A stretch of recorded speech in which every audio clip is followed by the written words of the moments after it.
Bonjour à tous et bienvenue dans le Grand JT. Tout de suite le sommaire. Officiellement, deuxième partie de France, le Rassemblement national se positionne sur tous les sujets. Mais quel est son projet pour l'éducation? On en parle tout de suite avec sa vice-présidente. En cette journée mondiale de lutte contre l'esclavage des enfants, nous vous proposons de parler de l'ECPAT, un programme qui vise à protéger les enfants de l'exploitation sexuelle, à la fois dans le monde entier, mais aussi spécifiquement en France. On verra ça en seconde partie d'émission. Dans sa chronique Vue à l'étranger, Guillaume Buin nous emmène en Allemagne où l'armée intervient parfois dans les salles de classe. Guillaume, qu'on va retrouver tout de suite pour l'actualité en bref.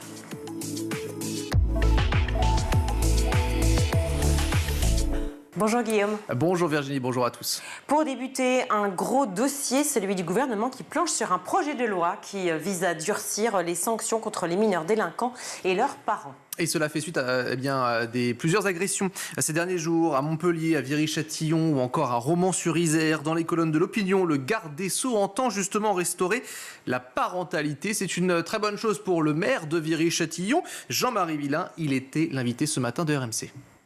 Alors ils ont déjà la responsabilité de l'éducation, je reviens dessus parce que c'est important pour moi que des parents prennent conscience dès la naissance de leur enfant que c'est pas juste un jouet, que c'est un enfant et que c'est bien de l'aimer, c'est bien de l'adorer, c'est bien de lui faire des cadeaux, mais c'est bien aussi de lui expliquer la vie. Donc il faut qu'ils assument, bien entendu. Tout l'arsenal doit être renforcé. Mais il faut que dès qu'il y ait des vrais faits de délinquance, il faut impérativement qu'on mette les moyens pour que les sanctions soient réellement, rapidement effectuées.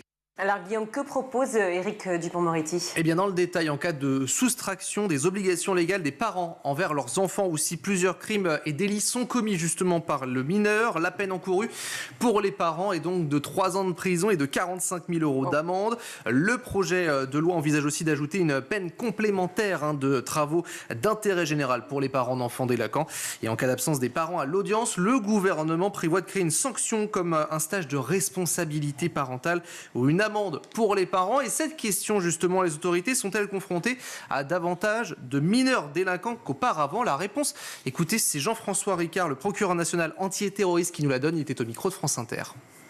C'est un phénomène qui date d'environ un an et demi. Pour vous donner un chiffre, au cours de l'année 2023, nous avons à 12 reprises demandé la mise en examen de mineurs pour des projets d'action violente déjà assez finalisés. Des mineurs qui souvent ont entre 15 et 17 ans. Nous sommes sur des petits chiffres. Dans les années qui précédaient, il y en avait simplement 3 ou 4, mais vous voyez quand même que c'est un phénomène qu'il faut souligner. Est-ce que c'est un phénomène qui se maintient aujourd'hui en 2024 ? Pour l'instant, oui. S'agit-il véritablement d'une nouvelle génération qui est en train d'apparaître ? Je l'ignore. Il faudra attendre un peu plus longtemps quand même pour le savoir.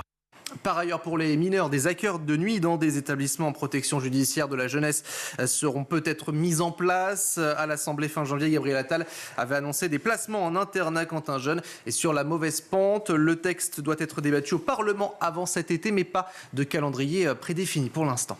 En Seine-Saint-Denis, parents et enseignants l'attendaient depuis près de 2 mois. Une rencontre avec Nicole Belloubet. Elle a eu lieu hier midi au ministère de l'Éducation nationale. Qu'en ressort-il? Écoutez la réponse de Zoé Butzbach. Elle est co-secrétaire générale de la CGT Éducation en Seine-Saint-Denis. C'était une audience assez lunaire, c'est-à-dire qu'on n'a eu aucun engagement concret, alors que après l'audience de la semaine dernière où on a été reçu tout de même à Matignon, la ministre en personne a évoqué quelques moyens, c'est-à-dire 3 à 50 postes de surveillants, c'est-à-dire très loin des 900 postes que nous on demandait. Et puis elle nous a dit qu'elle allait porter une attention toute particulière à tous les sujets que nous soulevons, l'inclusion, le manque de remplaçants, les pôles médico-psychosociaux, l'attractivité. C'était vraiment que des effets d'annonce, que du cas par cas, et pourtant on voit bien qu'elle reprend nos sujets. Donc c'est qu'on a vraiment des revendications qui sont légitimes. Alors une non-réponse qui est vue comme du mépris par Zoé Butzbach au micro de France Info toujours. C'est quand même très inquiétant parce qu'au bout de 2 mois de mobilisation, la ministre, elle nous dit qu'elle a encore besoin de travailler pendant au moins 1 mois pour revenir vers nous avec des réponses concrètes. C'est inquiétant et puis surtout, c'est pas très sérieux puisque nous, ça fait depuis décembre que les revendications, elles sont chiffrées par une intersyndicale assez large avec plein de parents d'élèves. Ça fait 2 mois qu'on a 70 à 80% des personnels qui ont fait grève au moins une fois. On est sur un mouvement social d'ampleur. C'est bien pour ça qu'on a été reçus de nombreuses fois. Des revendications chiffrées, 358 millions d'euros demandés à être débloqués pour créer 5000 postes d'enseignants, 3000 emplois pour la vie scolaire, une réflexion des établissements qui sont donc vieillissants. Notez que les professeurs seront de nouveau en grève lundi prochain pour la journée de rentrée.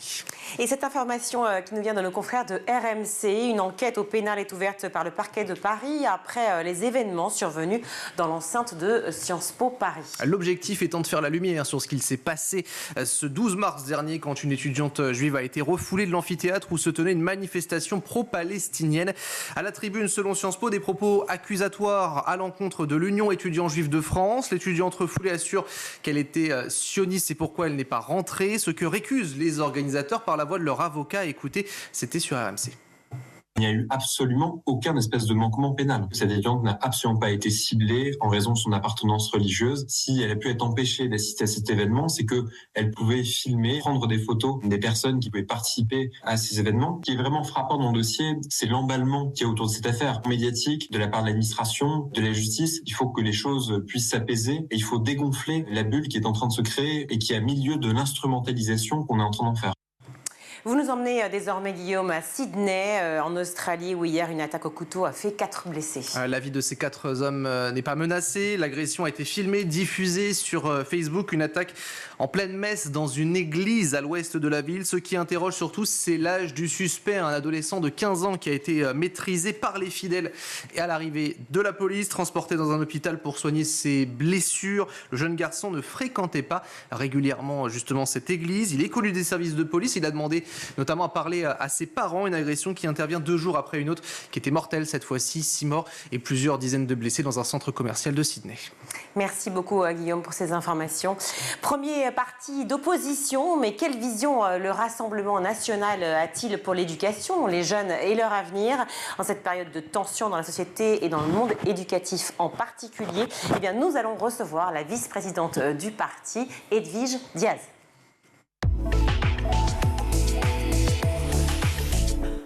Edwige Diaz, bonjour. Bonjour, merci pour votre invitation. Mais je suis ravie de vous accueillir sur le Grand JT. Vous êtes vice-présidente du Rassemblement national, députée de Gironde. J'aimerais qu'on parle juste de vous quelques instants pour démarrer, parce que peut-être que le grand public ne vous connaissait pas encore. On vous connaît certainement dans votre circonscription, bien sûr, mais peut-être pas pour tous les Français. Comment vous êtes arrivée en politique ? Coup de foudre suite à un meeting organisé par Marine Le Pen en Corrèze il y a de cela 10 ans. Qu'est-ce qui vous a plu ?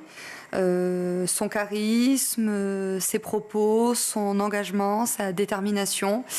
Et donc je me suis dit, il faut y aller, il faut faire confiance à cette femme face au délitement que je ressentais du pays, face à la perte de nos valeurs, la fragilisation du bien-être. Et donc je me suis dit, il faut arrêter d'être spectateur, il faut devenir acteur. Vous avez eu l'impression qu'en fait Marine Le Pen pouvait être la seule actrice finalement du changement dans sa société ? Absolument, absolument. Enfin, mon premier vote a été pour Nicolas Sarkozy. Et comme beaucoup de Français, j'ai été très déçue. J'attendais le travailler plus pour gagner plus. J'attendais le Karcher. Finalement, on n'a rien eu de tout cela. Vous vouliez le Karcher ? Oui, je trouve que ce qu'il avait déclaré à l'époque, c'est-à-dire qu'il fallait rétablir l'ordre dans les cités sensibles. Oui, mais c'était à l'époque, voilà, c'est suite aux émeutes, etc. Donc c'était des propos qui étaient appropriés à l'époque. Donc oui, j'attendais plus d'autorité, plus de fermeté, moins de laxisme, et je ne l'ai pas eu. Donc je me suis détournée de l'UMP. J'ai lu le programme de tous les candidats à la présidentielle. Quand j'ai lu celui de Marine Le Pen, je me suis dit, c'est pour elle que je veux voter en 2012. Et mon engagement politique a vraiment commencé en 2014 quand j'étais la voir à un meeting. Votre grand-père était un communiste espagnol, j'ai lu ça sur Wikipédia. Oui, mais c'est toujours vrai non, ou pas ? la fiche est fausse. Donc, en fait, j'ai un arrière-grand-père qui était tendance communiste et un grand-père qui était espagnol. Mais il y a eu une fusion dans un article et puis ça a été repris par Wikipédia. Voilà. D'accord, comme quoi il y a des fautes effectivement sur Internet, ça nous permet de le corriger. C'est bien pour ça que je vous pose la question. Mais en ayant un arrière-grand-père communiste, est-ce que vous avez l'impression que finalement les extrêmes peuvent se retrouver à un moment dans la même lutte ? Attendez, mon arrière-grand-père, donc c'était presque...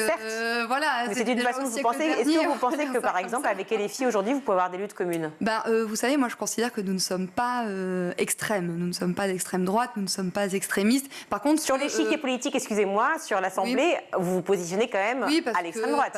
Parce qu'on a été positionné comme ça, mais nous réfutons totalement ce qui permet de nous caractériser d'extrême droite, c'est-à-dire que nous respectons le résultat des urnes. Nous ne sommes pas pour la violence et nous ne sommes pas anti-parlementarisme. Donc en ce sens, nous ne respectons pas, nous ne rassemblons pas les conditions qui font que nos adversaires politiques, en définitive, il n'y a que qui nous qualifient d'extrême droite. Mais par contre, pour répondre à votre question, oui, en effet, je pense que les positions de bon sens, d'où qu'elles viennent, peuvent se retrouver, et je trouve que Marine Le Pen fait une excellente synthèse des bonnes propositions qu'il existe de toutes parts de l'échiquier politique, plus elle en rajoute, et oui, donc je pense que c'est la personne politique française qui incarne le plus le bon sens dans notre pays. Qu'est-ce qui vous gêne dans le terme extrême droite? Pourquoi vous le réfutez? Parce qu'il est très dévalorisant, et puis surtout, il est péjoratif, il est utilisé par nos adversaires. Pourquoi péjoratif? C'est en fait l'héritage de Jean-Marie Le Pen? C'est quoi? Qui pense que extrême, ça peut être quelque chose de valorisant? Nous, il n'y a rien que d'extrémiste chez nous. Au contraire, je trouve que nous travaillons avec beaucoup de sérieux, nous agissons comme les Français attendent que les politiques agissent, c'est-à-dire que nous mettons au cœur de nos préoccupations la proximité, le sérieux, le travail, l'écoute, et en ce sens, il n'y a rien d'extrémiste. Eh ben, on va le voir ensemble justement, et notamment sur le plan de l'éducation. Est-ce que, alors vous avez, j'imagine, bien vu ce qui s'était passé en France, vous avez vu toutes les manifestations des enseignants, des manifestations qui sont assez inédites, hein. Ce n'était pas arrivé depuis 2011 en France.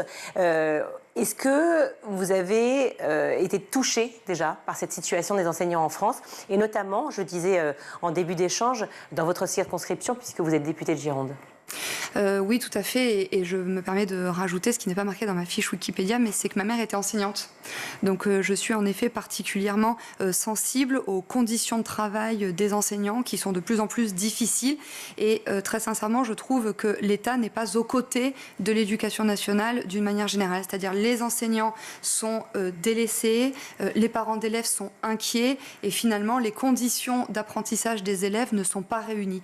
Donc oui, moi je soutiens les manifestations d'enseignants qui ont eu lieu. Malheureusement, je ne peux que déplorer que le gouvernement n'entende pas ces revendications qui sont pourtant légitimes, et finalement le gouvernement laisse les élèves apprendre dans des conditions terribles, laisse les parents avec leurs inquiétudes, et laisse aussi les enseignants souvent très seuls et très démunis. Pourtant, le gouvernement a déclaré que l'éducation était une cause nationale, une des grandes causes effectivement à la fois de ce gouvernement et de ce ministère, de ce nouveau ministère de Nicole Belloubet. Les hausses de rémunération, déjà, on peut en parler. Plus de 10%, voire 11%. L'État a consacré près de 1,3 milliard d'euros aux revalorisations inconditionnelles et 1 milliard pour le pacte enseignant. Qu'en pensez-vous?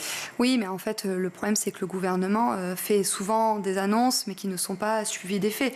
Pour les hausses de rémunération, nous les saluons. D'ailleurs, elles étaient dans le programme du Rassemblement national. Seulement, nous avons perdu beaucoup de temps, et elles ne sont pas aussi élevées que ce que les enseignants méritent. Et puis, vous savez, regardez, le dernier projet de loi de finances 2024, vous savez, celui qui a été adopté par 49.3, eh bien, prévoit la suppression de 1709 postes dans le premier degré, dans le public. Donc, on ne peut pas dire d'un côté, corps enseignant, nous allons être à vos côtés, et de l'autre, finalement, réduire des postes d'enseignants. Il y a un vrai problème. On ne peut pas dire aux enseignants, nous vous accompagnons, nous savons que vous faites un métier difficile, et en même temps presque dégrader ce métier en faisant en sorte de recruter des enseignants via des job dating. C'est très sincèrement dévalorisant pour tous ceux qui ont passé leur CAPES ou la GREG et qui aujourd'hui se retrouvent aux côtés de professeurs qui n'ont pas eu les mêmes diplômes qu'eux, et finalement ce sont les élèves qui en pâtissent. Le pacte enseignant, c'était gagner plus pour travailler plus, enfin plutôt travailler plus pour gagner plus, pardon. Vous êtes censé être pour, puisque vous avez suivi, on le disait, Nicolas Sarkozy au départ, et puis c'est aujourd'hui une façon de revaloriser quelque part les professeurs. En fait, c'est pas tout à fait une revalorisation, parce que finalement, ils vont travailler beaucoup plus, et nous, on estime qu'ils auraient dû gagner plus avec autant de travail. Voilà, c'est ça. D'accord. Les violences à l'école, on va en parler. L'information du jour, celle du gouvernement qui planche sur un projet de loi qui vise à durcir les sanctions contre les mineurs délinquants et leurs parents. Alors c'est toute une série de sanctions, on en a parlé dans le JT avec Guillaume Buan. A priori, il y aurait des sanctions, en tout cas des peines demandées pour les parents, jusqu'à 3 ans d'emprisonnement et 45 000 € d'amende pour des enfants récidivistes et pour les parents justement qui ne réagiraient pas. Que pensez-vous de cette proposition ? Alors, ça pourrait être une bonne chose. Le problème, c'est qu'on connaît le laxisme qui caractérise Éric Dupond-Moretti. Donc, en fait, plutôt que de rehausser les plafonds, nous, au Rassemblement national, nous plaidons plutôt pour instaurer des peines planchées. Et ce, dès la première infraction. Moi, je suis trop souvent confrontée dans ma circonscription à des élèves qui subissent du harcèlement scolaire. Et le problème, c'est que pour les harceler, c'est la double peine. Parce que non seulement ils subissent le harcèlement, et en plus, il ne se passe rien contre la famille du harceleur. Et je n'ai aucune raison de croire en l'honnêteté et en la détermination du gouvernement, parce que vous savez, il y a quelques semaines, à l'occasion de la niche parlementaire du Rassemblement national, nous avions proposé que précisément on sanctionne les parents d'élèves qui se comporteraient mal ou d'enfants qui se comporteraient mal, notamment via une suspension des allocations familiales. Et là, le gouvernement s'est dressé main dans la main avec la NUPES contre nous, donc je ne vois pas pourquoi ils appliqueraient demain ce qu'ils n'ont pas voulu appliquer il y a quelques semaines. Sur les allocations familiales, on parle clairement d'un type, si je puis dire, de familles qui sont plutôt défavorisées, dont l'IPS est moins élevé que les autres. Est-ce que ce n'est pas aussi une stigmatisation qui s'opérerait dans ce cas ? Non, parce que je pense qu'il faut responsabiliser les parents. Et les parents ont un rôle éducatif à jouer. Parce qu'on ne peut pas avoir des parents démissionnaires et d'un autre côté faire reposer toute l'éducation et même l'éducation au savoir-vivre des enfants sur les enseignants. Les enseignants, ce ne sont pas des parents de substitution. Donc oui, il faut responsabiliser les parents. Mais vous savez... donc ça peut passer par une suspension des allocations familiales, ça peut aussi passer par une traduction en conseil de discipline systématiquement, par l'instauration des sanctions planchées et par une exclusion de l'école s'il y avait besoin, parce qu'en fait on a quelques élèves qui peuvent être perturbateurs et qui finalement pénalisent l'intégralité de la classe, qui contribuent au mal-être des enseignants et qui est largement source d'inquiétude auprès des parents. Vous stigmatisez le pas de vague, en tout cas vous vous fixez dessus. Oui. Et je l'ai bien lu dans le projet, effectivement, éducation du Rassemblement national. Mais aujourd'hui, vous parliez du harcèlement scolaire. Le harceleur est celui qui est normalement exclu de l'école. Alors, c'est tout à fait récent, puisque c'était une annonce de cette année. Moi, en tout cas, je n'ai pas vu la mise en œuvre dans ma circonscription. Et je suis très souvent interpellée par des parents qui me lancent des appels au secours et qui me disent « Mon enfant est harcelé, l'enfant harceleur est toujours là, les parents ne sont pas convoqués et des fois, les enseignants peuvent avoir peur, ils ont peur des représailles parce qu'ils ne sont pas du tout soutenus par la hiérarchie. Vous savez, depuis 2017, c'est-à-dire depuis l'élection d'Emmanuel Macron, c'est environ 100 000 enseignants qui ont subi des menaces. C'est considérable. Et donc, les enseignants sont très souvent... se sentent très souvent légitimement abandonnés par leur hiérarchie.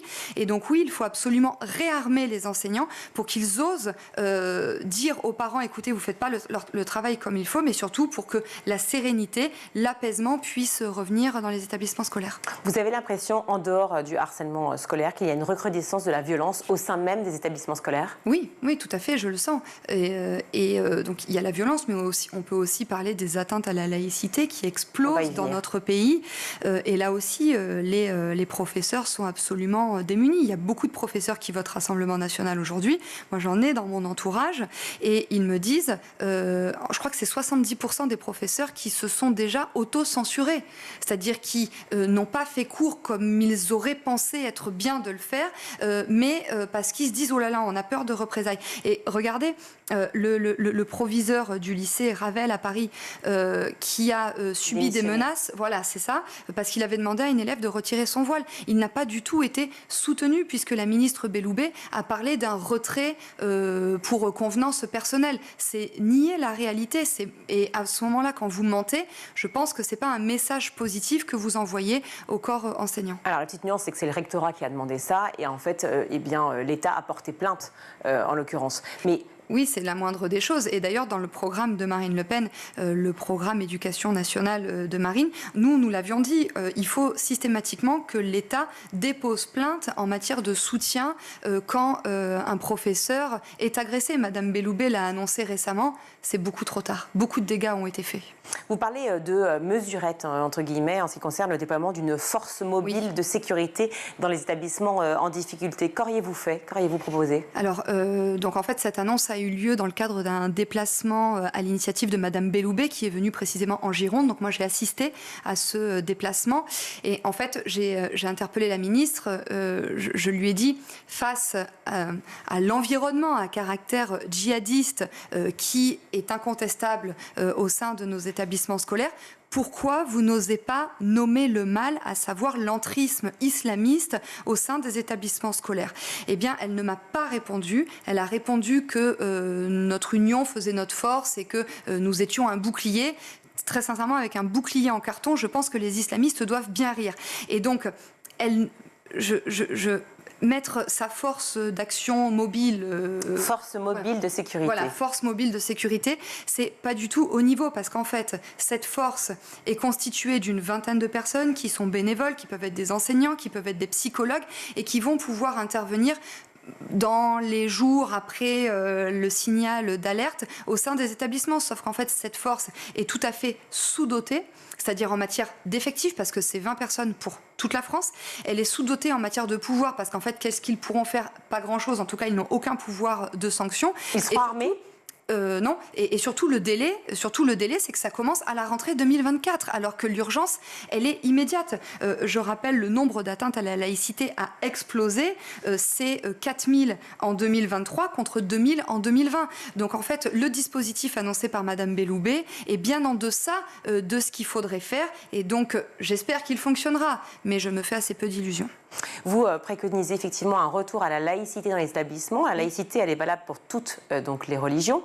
Est-ce que cela veut dire aussi qu'à l'instar de l'établissement Stanislas, eh bien, vous serez redoutable, enfin en tout cas intraitable, sur tout ce qui pourra être comme dérive, aussi bien du côté catholique, juif ou autre établissement privé hors contrat? Le sujet, c'est qu'aujourd'hui, il n'y a pas de dérive juive ou de dérive catholique. En revanche, il y a une dérive islamiste, avec de véritables tentatives d'entrisme au sein de nos établissements scolaires. Et donc, je vous renvoie à la proposition de loi déposée par Marine Le Pen en 2021, visant à lutter contre l'idéologie islamiste sur tout le territoire national, y compris au sein des établissements scolaires. Et donc, il faut vraiment continuer de supporter, de soutenir les chefs d'établissement qui vont demander un strict respect de la laïcité, notamment en matière d'abaya ou de camise.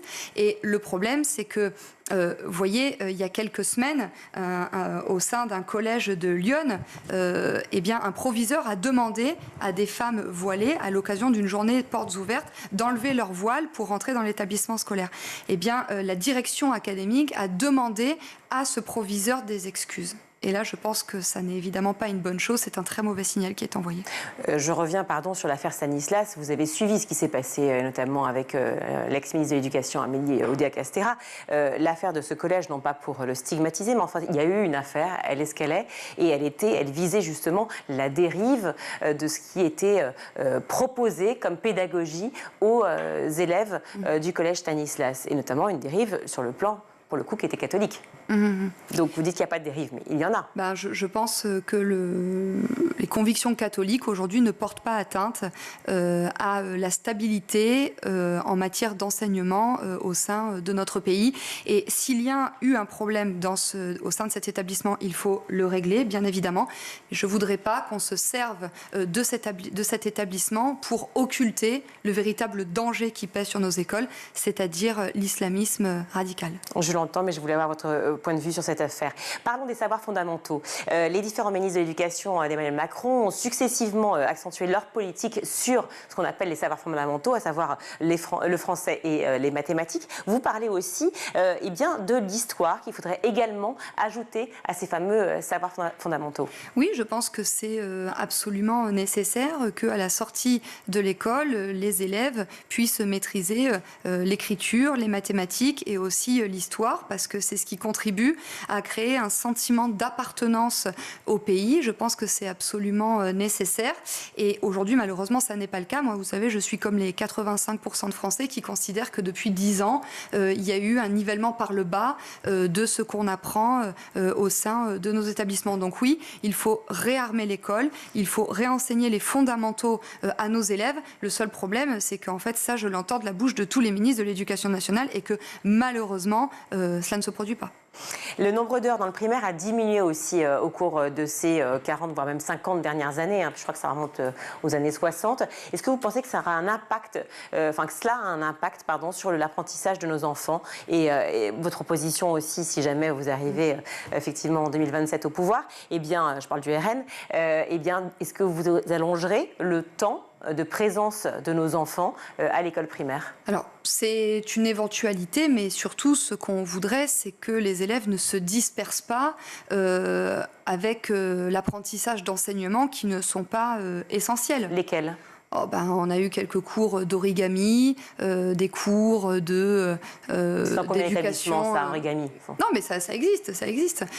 Par exemple, la directive ELCO qui permet l'apprentissage de langues étrangères, type l'arabe, le turc. Je pense que à l'école primaire notamment, il faut concentrer ses efforts sur les savoirs fondamentaux. Et donc, je le disais, la lecture, l'écriture, l'histoire. Et d'ailleurs, nous avons déposé une proposition de loi visant à rendre obligatoire l'affichage d'une carte de France et d'une frise chronologique au sein des salles de classe. Mais l'apprentissage de l'espagnol, vous êtes d'origine, on le disait, oui. Votre famille espagnole. L'apprentissage de l'espagnol à l'école primaire, ça ne vous choquerait pas?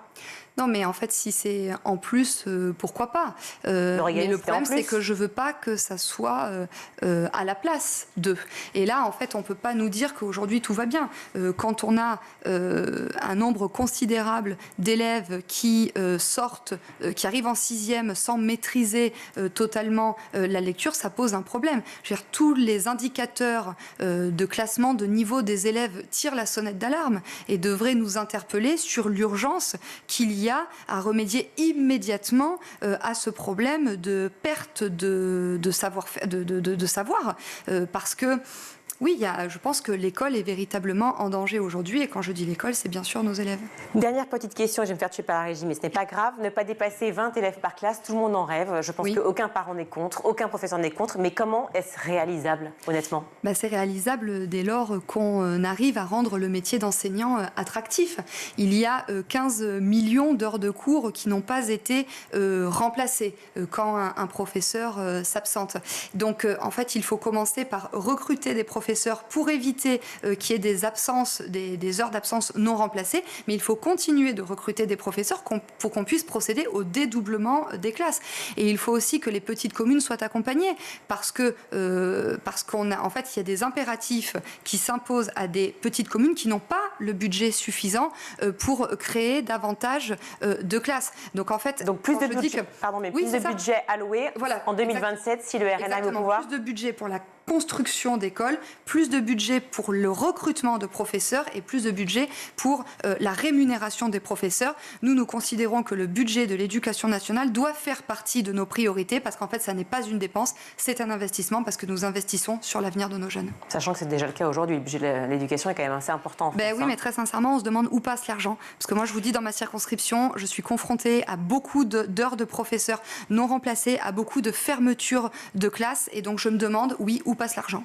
Merci beaucoup Edwige Diaz d'avoir été avec nous. Vous êtes vice-présidente du Rassemblement national et députée de Gironde. Merci d'avoir été sur le Grand JT. On marque une courte pause, on se retrouve tout de suite.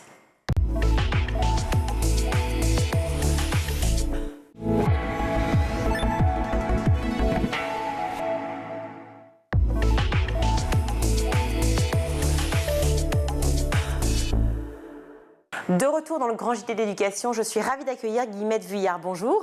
Bonjour. Vous êtes responsable programme ECPAT France. Aujourd'hui, c'est la journée mondiale contre l'esclavage des enfants. On pourrait penser que c'est un terme qui est très ancien, qui malheureusement déjà existait il y a très longtemps et qui est terminé, mais pas du tout. C'est malgré tous les efforts effectivement de votre ONG et d'autres, c'est une réalité encore bien présente à la fois en France et dans le monde. On va en parler. Combien combien aujourd'hui sont victimes des enfants, combien d'enfants victimes d'exploitation sexuelle dans le monde ? Oui, alors un nombre inouï. L'UNICEF parle de plusieurs millions d'enfants qui sont victimes d'exploitation sexuelle.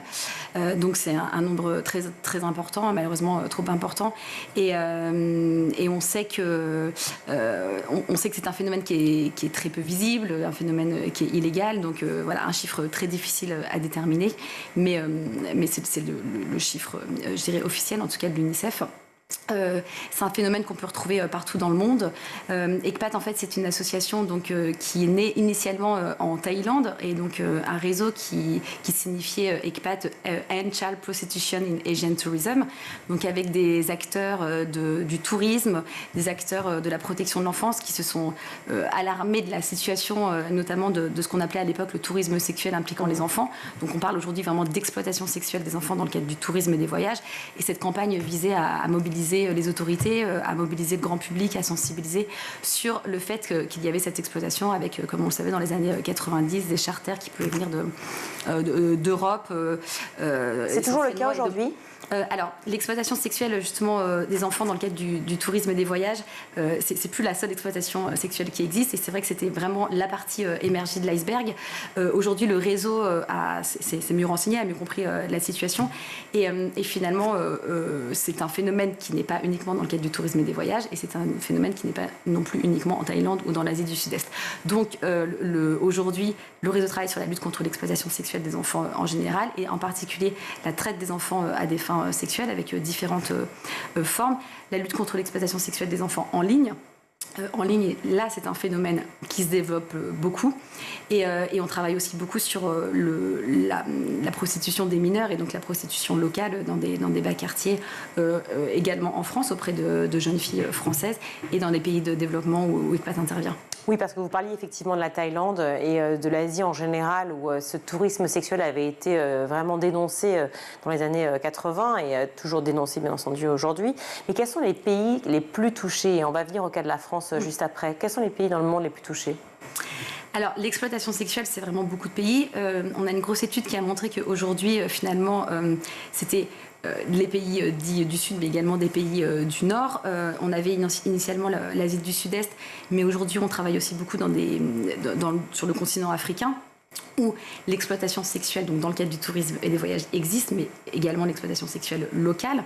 Il y a aussi des réseaux très organisés, des réseaux internationaux qui travaillent donc dans des pays de recrutement, dans des pays de transit et dans des pays de destination, et donc des pays d'exploitation. Donc des réseaux qui sont internationaux. Je pense aux jeunes filles nigérianes en situation de prostitution, donc exploitées en France, notamment à Paris, dans le bois de Vincennes, et ECPAT travaille aussi au Nigeria, donc pour prévenir justement ces risques de traite. C'est un phénomène qui est d'une violence inouïe, avec des jeunes filles qui prêtent serment à travers aussi des cérémonies, la cérémonie de la Jojo, avec un engagement à obéir aux passeurs ou à ce qu'on appelle la madame, la proxénète, et qui se retrouvent donc totalement sous emprise, qui se retrouvent embarqués souvent par des voies terrestres et maritimes, en passant par la Libye, et donc dans les pires conditions, et qui se retrouvent en France, donc exploités dans le cadre de la prostitution. Là, ECPAT s'est porté partie civile dans plusieurs procès aussi pour tenter de démanteler des réseaux, et puis offrir un accès aux victimes donc de traite à des fins sexuelles.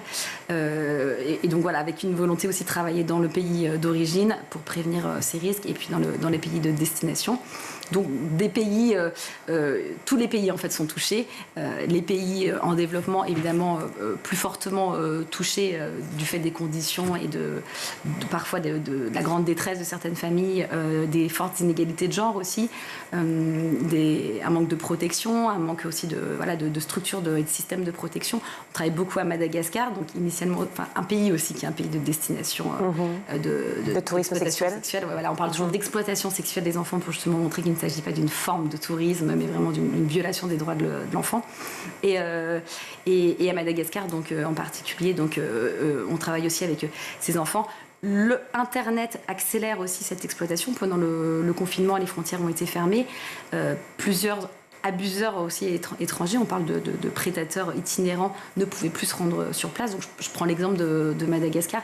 Et donc ont finalement aussi développé des formes d'exploitation sexuelle et de violence sexuelle en ligne. Donc on parle vraiment de pédocriminalité en ligne, avec le phénomène qui est un phénomène d'exploitation sexuelle absolument monstrueux, qui est le phénomène du live streaming, qui sont des viols en direct d'enfants qui sont commandés par des pédocriminels, généralement dans les pays en développement, et qui proviennent, alors les Philippines sont tristement connues pour ce genre de crimes et de pratiques, où c'est parfois même des familles derrière qui vendent en fait leurs enfants, et voilà, et ces viols en direct d'enfants. Madagascar, donc, est une nouvelle destination, et on travaille beaucoup avec l'Office des mineurs, qui est très inquiet sur le fait que Madagascar, voilà, de par la grande pauvreté aussi, devienne une nouvelle destination donc du live streaming, et qui sont ces viols en direct d'enfants. Alors, pour comprendre évidemment l'action de ECPAT vis-à-vis de ces enfants qui sont victimes de cet esclavagisme, de victimes de cette exploitation sexuelle dans le monde, et en particulier en France. Vous citiez à l'instant le parc de Vincennes, et avec ces enfants qui sont prostitués évidemment de force, ou en tout cas on peut clairement appeler ça de force, même si elles y sont allées parce qu'elles étaient contraintes. Comment vous faites? C'est-à-dire qu'est-ce que vous leur proposez? Vous êtes là pour elles, déjà pour les aider à leur donner leurs droits, à les aider à s'en sortir, les aider à se loger, à se nourrir? Alors, il y a plusieurs axes d'intervention. On travaille déjà beaucoup avec un réseau d'acteurs, et donc aussi en appui à la société civile dans les pays d'intervention, et aussi en France sur les jeunes filles nigérianes. On travaille beaucoup avec l'association La Mist, qui sont une association de survivantes de traite à des fins sexuelles. Et donc l'objectif, c'est déjà de mieux comprendre la situation, mieux comprendre les profils, mieux comprendre et mieux identifier à la fois les risques et à la fois les signaux pour permettre de désinvisibiliser ces personnes, et leur offrir bien sûr un accompagnement. Donc l'accompagnement, il passe aussi, ECPAT travaille sur le renforcement des capacités des travailleurs sociaux, mais également de la police, des magistrats, pour justement mieux comprendre la situation. Donc là, on parle des jeunes filles nigérianes. Sur l'Île-de-France, les personnes les plus exposées à la traite, même si tous les enfants sont exposés à l'exploitation sexuelle, mais les publics sur lesquels on intervient, en direct ou avec des partenaires, c'est donc les jeunes filles nigérianes, mais surtout les jeunes filles victimes des gros réseaux criminels organisés, donc type Nigeria, mais il y a aussi des jeunes filles de Côte d'Ivoire. On travaille avec les mineurs non accompagnés aussi, qui en situation d'immigration. Je veux que les personnes qui nous suivent comprennent. Ça veut dire que le parc de Vincennes, le bois de Vincennes, qui est un bois où beaucoup de familles vont jouer les week-ends, les mercredis, où tout le monde se retrouve aussi pour boire un verre, pour faire du sport, pour s'amuser. C'est un endroit où on va pouvoir aussi être à 1 mètre d'une situation d'exploitation sexuelle d'un enfant. Tout à fait, oui, tout à fait. Et donc, évidemment, il faut signaler ce genre de situation. Ce qui est difficile, c'est que c'est aussi un public, des victimes extrêmement vulnérables, qui sont donc souvent justement sous emprise, qui n'ont pas donc la liberté aussi qui ont peur, d'autres opportunités, qui ont très peur, puisqu'on parle de réseaux criminels extrêmement dangereux et extrêmement organisés. Et donc, ce qui est sûr, c'est violentés, même violées aussi par leurs propres prédateurs. Dans des situations de maltraitance épouvantables, et puis avec des papiers confisqués, avec des conditions de vie évidemment indignes, et puis des rythmes de base qui sont totalement insensés et violents. Et donc, en effet, oui, à Paris par exemple, on peut avoir ça. Après, on a aussi d'autres formes d'exploitation, enfin d'autres publics exposés à l'exploitation sexuelle, où c'est toujours très invisible, mais on travaille avec les jeunes filles françaises, donc qui sont dans des situations souvent de grande vulnérabilité, qui ont grandi dans un environnement parfois peu protecteur, qui dans des foyers, provenir parfois de foyers, voilà, de l'aide sociale à l'enfance, et qui se retrouvent aussi, alors avec des réseaux parfois beaucoup moins organisés, hein, mais on parle par exemple du proxénétisme de cité, et des réseaux, voilà, où elles se font embarquer, parfois aussi via Internet, sur des sites, même sur WhatsApp, Snapchat, sur TikTok, où il y a du recrutement aussi à des fins de prostitution. Et donc, comme on est sur des mineurs, on parlera toujours d'exploitation sexuelle d'enfants. On considérera qu'il n'y aura jamais une libre adhésion à sa propre exploitation. D'accord, donc les prédateurs vont sur les réseaux sociaux, Instagram, TikTok, Snapchat, pour aller chercher leurs propres victimes. Ça veut dire que toutes les familles qui nous regardent aujourd'hui, lorsqu'on les alerte sur la complexité des réseaux sociaux et surtout la dangerosité, on est clairement dans une situation effectivement de prédateurs sur ces réseaux-là. Oui, sur ces réseaux, d'échanges parfois de vidéos, et c'est là où on peut rentrer dans un engrenage qui est dangereux, donc avec une mise en confiance, avec des demandes du coup de vidéos, dans le pire des cas des demandes de rencontres, et du coup de rentrer dans la possibilité de rentrer ensuite dans un réseau avec du chantage aussi, de la menace. On connaît aussi des petites annonces qui cherchent des escort girls. Il y a le site Wannonce ou Sex Models qui sont des sites qui sont interdits aux mineurs, mais sur lesquels il suffit de faire une déclaration sur l'honneur, ou en tout cas avec très peu de moyens de vérifier l'âge de l'utilisateur. Et donc ces moyens sur Internet en effet facilitent cette prostitution et donc l'exploitation sexuelle de ces mineurs. Et donc on a aussi beaucoup d'enfants restent exposés. Ces réseaux sociaux accélèrent la vulnérabilité. Donc le constat est tragique, effectivement, et heureusement que vous êtes là. Les JO, les Jeux olympiques et paralympiques arrivent très vite, comme vous le savez, cet été. Et donc cet événement qui se veut effectivement porteur de très belles valeurs, évidemment, à la fois de fraternité, aussi, bien sûr, de persévérance, d'abnégation, d'excellence, de détermination. Tout ça, c'est des valeurs que vous portez et qui permettent aussi une sensibilisation à cette cause que vous défendez, bien entendu, depuis toujours. Oui, alors les JO et tous les grands événements sportifs internationaux sont évidemment des moments de fête et des moments de promotion des valeurs du sport, etc. Donc beaucoup de valeurs positives.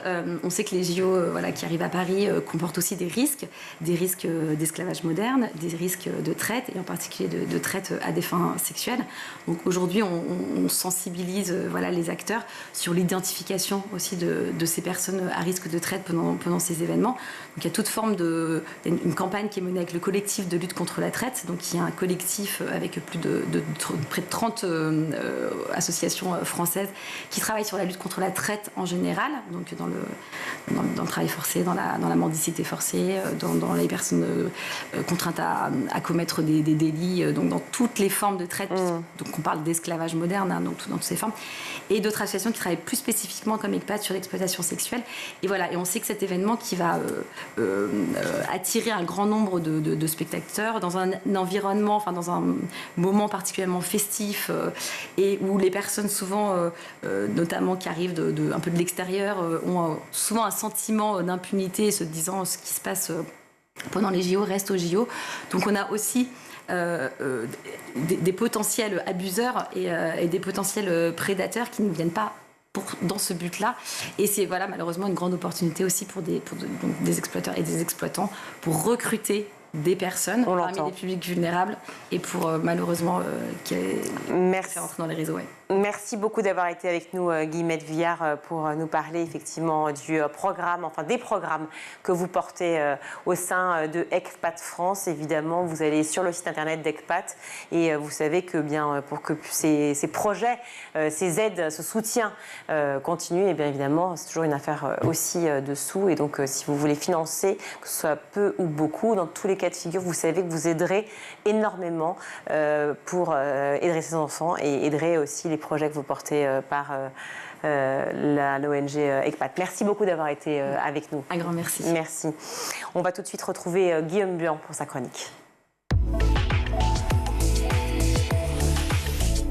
Guillaume, pour votre chronique Vue à l'étranger, direction l'Allemagne où face à la multiplication des conflits mondiaux, l'armée multiplie les interventions dans les lycées et ça fait forcément débat. Effectivement, il y a 2 ans, à la suite de l'entrée des troupes russes en Ukraine, le chancelier Olaf Scholz a proclamé un changement d'époque. Il a dégagé au passage 100 milliards d'euros de budget exceptionnel pour la Bundeswehr, l'armée allemande, pardon pour mon allemand à moi. Objectif, redonner à l'impérialisme allemand un bras armé équivalent à son premier rôle, notamment de première puissance économique en Europe. Alors néanmoins, la question des effectifs est particulièrement épineuse pour le gouvernement. Effectivement, car aujourd'hui, l'armée allemande compte 180 000 soldats. D'ici à 2031, il faudrait passer à 205 000 hommes et 60 000 réservistes pour couvrir les besoins de la défense. Alors face à ce constat et au manque de vocation, le ministre de la Défense envisage de retour de la conscription abolie en 2011. Et l'école est dans le viseur du gouvernement.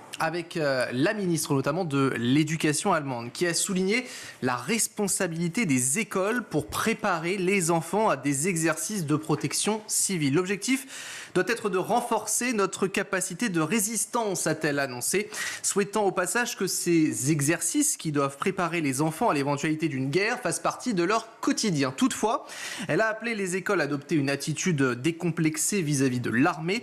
Il est important que de jeunes officiers viennent dans les écoles et rencontrent l'armée pour faire notre sécurité, a-t-elle notamment précisé. Alors justement, comment se déroulent ces séances ? Alors, il s'agit de jeux de rôle pendant les cours d'éducation civique. On se souvient tous de ces cours-là. Alors, c'est un côté un peu ludique. Voilà comment est-ce qu'ils veulent l'amener. Oui, ludique, armé, je vous l'accorde, ça peut-être pas ensemble pour ces deux mots. Les élèves, en fait, ils participent tout simplement à un jeu de rôle sur la politique mondiale qui est organisé par l'armée elle-même. Concrètement, pour vous donner un exemple, sur une semaine, les élèves vont, à leur tour, voir les différents enjeux géopolitiques, du terrorisme aux conflits mondiaux, en passant par les trafics de stupéfiants ou encore migratoires. On est à l'école, on est au lycée également. Par exemple, c'est le cas à Berlin. Une quarantaine de lycéens ont assisté à un discours de l'Assemblée générale au sein de l'ONU, mais c'était tout simplement aux élèves de proposer des idées. Alors outre-Rhin, ce sont des officiers qui sont tout simplement formés pour expliquer à la jeunesse le rôle d'une armée parlementaire dans un pays démocratique. C'est le cas de ce capitaine qui est contrôleur aérien dans l'armée de l'air.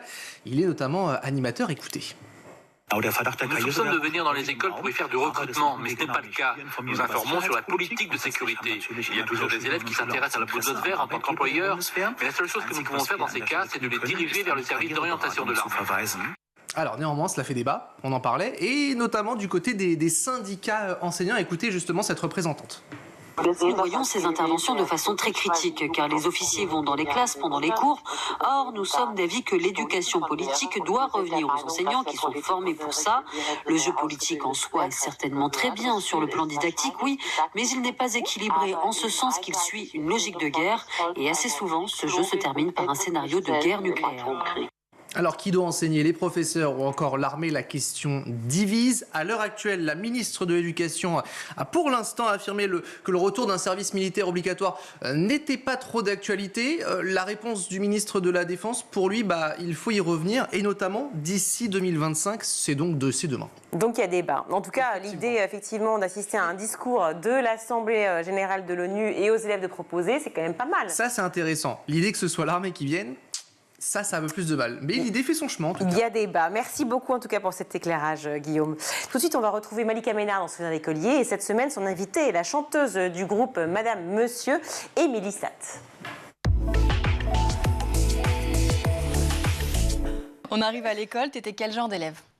J'étais très bonne élève, mais je faisais pas grand-chose. Je pense que je suis pas très besogneuse, on va dire, sauf sur les sujets qui m'intéressent. Donc j'avais de très bonnes notes dans certaines matières et de très mauvaises dans d'autres. Ça faisait une bonne moyenne. C'était dans quoi? Qu'est-ce qui t'intéressait? Principalement tout ce qui faisait appel à l'imagination, donc plutôt le français, les langues, après plus tard la philosophie. C'était littéraire. Ouais. Après, dans l'aspect scientifique, j'aime la science quand elle est appliquée en fait à quelque chose. Donc les maths, quand on est petit et qui sont un peu flous, c'est précis pour certains, mais pour moi c'était vraiment flou. Je manquais d'application concrète, donc j'étais nulle, vraiment nulle en maths.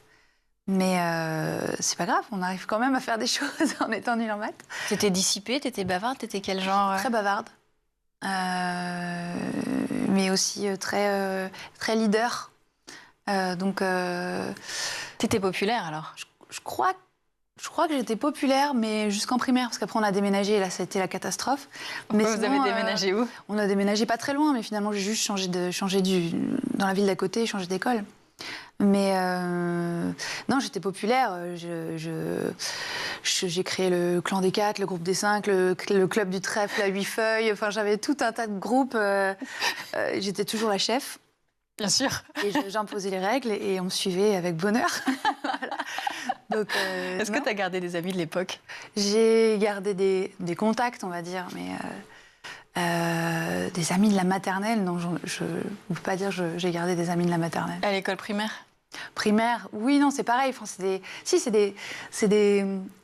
des amis de l'enfance, en fait. Mais tu vois, c'est pas comme les amis qu'on développe quand on est adulte. Mais c'est des gens qui sont toujours là dans mon cœur et avec qui on échange des copines de l'école primaire. Si je te demande un souvenir d'écolier précis, comme ça, à nous partager, qu'est-ce qui te vient spontanément en tête? D'écolier précis? Un moment marquant. Ah ouais. Ça peut être triste, ça peut être drôle. Moi, je me souviens qu'on avait mis des œufs en couveuse, en primaire, que notre prof nous avait ramené. C'était génial. Et on avait fait couver nos œufs sous une lampe jusqu'à ce que des poussins naissent. Et ça, c'était un souvenir super. Ça a pris combien de temps? Je me souviens plus, mais je me souviens que c'était magique de voir le processus, de les voir naître. C'était chouette. Non, on faisait de belles choses. On a fait ça aussi avec des verres à soie, par exemple. J'ai jamais fait des trucs comme ça à l'école. Est-ce que tu es encore en contact avec un prof qui aurait pu te marquer? J'avais gardé un contact avec Monsieur Bordage, qui était mon prof de français en seconde, je crois. Et qui adorait me faire écrire, qui m'a fait comprendre que j'aimais écrire. En fait, j'écrivais beaucoup de nouvelles quand j'étais gamine, et notamment des nouvelles de science-fiction. J'avais un truc pour... Quand même. J'avais beaucoup d'imagination. Je pense que j'ai gardé ça. Et lui, il avait mis le doigt là-dessus, et il m'a vraiment poussée à écrire, à participer à des concours d'écriture, des choses comme ça.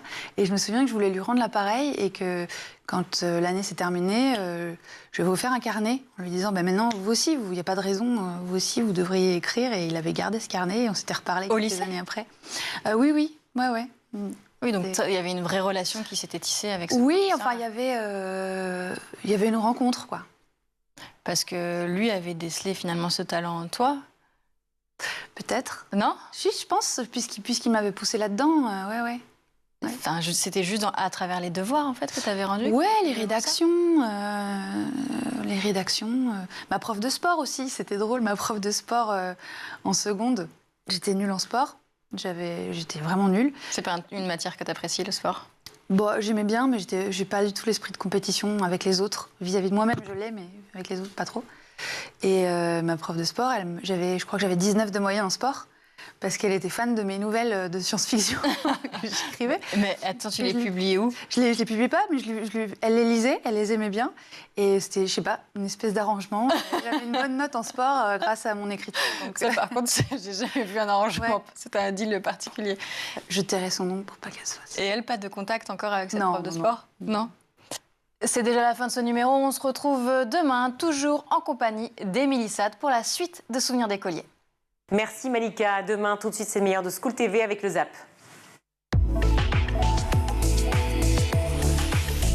Ça parle beaucoup des femmes. Bah oui, parce que c'était une femme linéaire, et puis que moi ça m'intéresse parce que moi je suis une lectrice, je lis tout le temps, et j'ai pas eu tant de propositions d'héroïnes. En tout cas, petite fille, maintenant ça vient, heureusement, mais j'en ai pas eu tant que ça.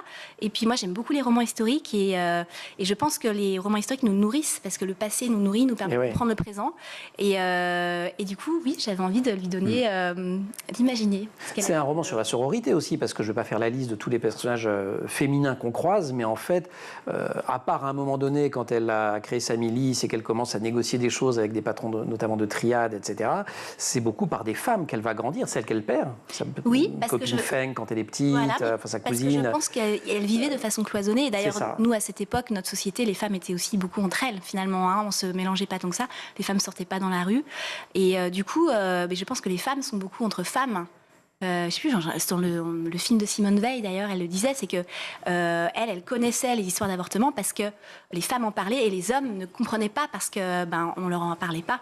Et je pense que les sujets féminins sont aussi intéressants pour les hommes parce que c'est une autre perspective sur le monde de regarder sa société, sa réalité avec des yeux de femme ou des yeux d'homme parce qu'on n'a pas toujours les mêmes préoccupations là. Heureusement aujourd'hui, on en parle, tout bouge, mais moi j'avais envie de chercher un modèle. Zéro médecin scolaire au Lila ? Zéro médecin scolaire au Lila. Zéro médecin scolaire. Et c'est pas depuis quelques mois. C'est depuis plusieurs années. Alors, quand j'interpelle l'Éducation nationale sur le sujet, on me dit en fait, le poste existe de médecin scolaire, mais il n'est pas pourvu. Nous ne recevons pas de candidature qui permettent de pouvoir le poste. Bon, on sait très bien que... Du coup, c'est une manière de remettre la faute sur vous ? C'est-à-dire que la ville doit organiser des conditions pour loger peut-être les AESH, les médecins scolaires, c'est quoi ? C'est une manière de dédouaner de ses responsabilités sur la médecine scolaire et en fait de dire on ne trouve pas de candidat pour le poste. Or, on sait très bien que selon les conditions de rémunération qu'on va offrir, selon les conditions de travail qu'on va offrir, on va susciter davantage de candidatures ou pas. Après, ce que vous dites est tout à fait juste. C'est-à-dire que globalement, quand l'État n'est pas au rendez-vous, par exemple en matière d'éducation, les administrés, les parents d'élèves, les enseignants se retournent vers les collectivités locales et leur disent venez compenser. Alors il y a des choses qu'on peut faire et on mène des politiques éducatives dans nos villes, au Lila comme ailleurs, extrêmement ambitieuses pour essayer de compenser autant qu'on le peut les insuffisances de moyens qui sont dévolus par l'État. Mais à un moment, d'abord on ne peut plus suivre et puis je crois qu'on ne doit plus suivre parce que l'éducation nationale, comme son nom l'indique, elle est nationale. Et que moi je suis attaché à ce qu'elle reste nationale et que le jour où les collectivités locales prennent de manière trop importante le relais de l'État, on brise cette dimension nationale, parce que selon la ville dans laquelle on est, selon les politiques éducatives menées, selon les moyens dont les élus disposent, on va avoir une éducation à vitesse différente selon les territoires. Et ça, c'est pas acceptable. Apprendre l'anglais grâce à l'intelligence artificielle, c'est aussi ce que vous faites chez Cambridge. On va parler ensemble de ce rapport sur l'IA générative dans l'enseignement, l'apprentissage et l'évaluation de l'anglais dont je parlais en introduction. C'est un rapport que j'ai lu qui est très instructif. C'est vrai, il en existe peu aujourd'hui sur le domaine de l'apprentissage des langues étrangères. D'abord, quelle définition Cambridge donne-t-elle à l'intelligence artificielle ? Alors c'est vrai que le terme intelligence artificielle, il est très galvaudé aujourd'hui. On ne sait pas trop ce que ça veut dire. En réalité, l'intelligence artificielle, elle n'est pas du tout neuve. Elle existe depuis 1940. Et en fait, intelligence artificielle, c'est l'idée de rendre la machine intelligente. Donc, on connaît l'intelligence artificielle de type sélective, donc c'est-à-dire je suis sur Internet et puis je vais sélectionner des images. Et aujourd'hui, ce qui se développe de plus en plus et qui fait un petit peu le buzz, c'est l'intelligence artificielle de type générative. Donc, c'est-à-dire que l'intelligence artificielle aujourd'hui, elle me permet de générer du contenu. Donc, par exemple, générer des images, générer du texte. Donc, les applications de l'intelligence artificielle dans le monde qui nous entoure, c'est par exemple le développement de la voiture qui va se conduire toute seule. Si je veux faire une partie d'échecs contre la machine, donc ça, c'est des applications dans notre monde environnement. Et ce qui est très intéressant, c'est de se questionner qu'est-ce que l'intelligence artificielle peut apporter à l'enseignement et à l'évaluation en particulier. Donc Cambridge a développé donc des outils d'intelligence artificielle qui sont issus de données qu'on emmagasine depuis des années et des années. Et donc elles permettent d'avoir une machine, une intelligence artificielle qui est extrêmement précise dans un secteur très intéressant qui est l'évaluation et l'évaluation linguistique en l'occurrence. Hélène, je profite de votre présence parce que vous enseignez, mais en Suisse, vous enseignez le français en l'occurrence. Grande différence entre l'enseignement français, du français en France et l'enseignement de l'autre côté des Alpes ? En français, alors peut-être que ça a changé. Moi, j'étais éduquée dans le système français. Je trouve qu'en Suisse, on a beaucoup plus de propositions. En tout cas, on nous demande de faire plus de contemporain. Alors moi, je me régale parce que j'ai pas fait d'œuvre contemporaine. Les élèves suisses, là, vous lisez du Hélène Jacobet, là, c'est très très bien. Nous, on faisait que des classiques, on a plus de choix dans le programme. Après, la grande différence, et que je trouve très intéressante, c'est que moi, j'ai donc des lycéens, mais il n'y a que 20% des élèves suisses qui vont au lycée. La voie traditionnelle, c'est l'apprentissage, mais qui est très valorisé, qui permet de très bien gagner sa vie, parce qu'après, il y a beaucoup de passerelles. Après, on peut faire un brevet, un truc. On est formé surtout en emploi. Et ce qui fait le CV, c'est beaucoup plus l'expérience que le diplôme. Alors, le diplôme valide des étapes, mais ces étapes-là, ils les font en emploi. Ça veut dire qu'il y a peut-être un peu moins de pression sur Les matières générales sur... Alors, les matières générales, je pense qu'il y a plus de pression parce que la moyenne est à 4 sur 6, ce qui fait un 12 sur 20, alors qu'à 10, on passe en France. Là, il faut un 12 sur 20. Et puis, alors, si on parle en général, je les trouve vraiment excellents en langue. En allemand, en anglais. Bon, en même temps, logique. Ouais. Oui, mais enfin... et puis, peut-être, moi, j'observe ça avec beaucoup d'amusement parce que je suis française et puis que les Français parlent peut-être un peu mieux le français, ça veut rien dire, mais il y a quand même une façon de parler en France qui est très, qui est belle. Et puis aussi, on a plus la tchatch, je pense, que les Suisses. Et du coup, ils ont un petit complexe d'infériorité en disant, vous, les Français, nan, nan. Mais eux, ils sont capables de parler dans toutes leurs langues. Oui, c'est ça. En politique, ils font plein de trucs. Vous avez derrière vous une carrière d'enseignant. Est-ce qu'aujourd'hui, les professeurs sont suffisamment informés sur le sujet du harcèlement ? On en parle de plus en plus, notamment parce que les médias s'emparent de plus en plus de cas malheureusement dramatiques. Et je pense que du coup, ça contribue à la sensibilisation des enseignants sur ces questions-là. Et on doit avoir un regard, j'imagine, plus acéré que ce qu'on l'avait il y a quelques années ou quelques décennies. Après, en termes de formation, moi, j'ai arrêté d'enseigner il y a presque 4 ans maintenant, quand je suis devenu maire. J'avais jamais été formé sur... Vous en parlez pas du tout ? Sur les questions de harcèlement. Non, très très peu. Alors après, c'est vrai que la médiation, elle est beaucoup arrivée ces dernières années. Donc peut-être que ce que je vous dis est maintenant un peu daté et que désormais, il y a davantage de choses, mais c'est vrai que j'avais été très très peu formé sur ces questions-là. C'est-à-dire qu'à l'époque, là encore, les profs étaient voués à eux-mêmes, c'était un peu la débrouille. Oui, sur le sujet. Sur le prof d'alerter du coup la hiérarchie. Oui, sur le sujet, on essayait en fait d'agir un peu avec les moyens du bord, comme souvent dans l'éducation nationale, je vous le disais. Comme tout le temps. Comme et souvent. Puis on n'en prenait pas la mesure aussi. Oui, sans doute qu'on n'en prenait pas la mesure, sans doute qu'on n'arrivait pas aussi à l'identifier aussi clairement. La frontière était peut-être moins claire entre ce qui relevait du jeu entre gamins et puis le moment où on entrait dans une pratique de la vie de harcèlement, etc. Là, je pense qu'on a davantage conscience de ce que c'est, de la gravité que ça peut avoir, et donc de la nécessité d'être extrêmement vigilant et d'agir. Après, je pense qu'on a aussi besoin, en tant qu'enseignant, d'être formé sur le sujet, ne serait-ce que pour détecter les signaux qui doivent nous alerter, quand on voit le changement de comportement d'un élève, quand on voit un élève qui se renferme sur lui-même, tout de suite se poser la question et être vigilant.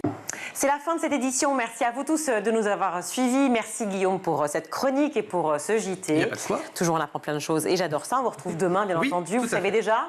Demain Actu uniquement et on se retrouvera jeudi pour la chronique sur les réseaux. Parfait. Merci à toute l'équipe qui a préparé cette émission. À la réalisation aujourd'hui, c'est Romain Luc. Au maquillage, c'est Eva Troller. Le son, c'est Thibaut Goury-Lafont. Et Emma Ferré et Laura Girard à la rédaction. Très belle soirée à tous. Ciao.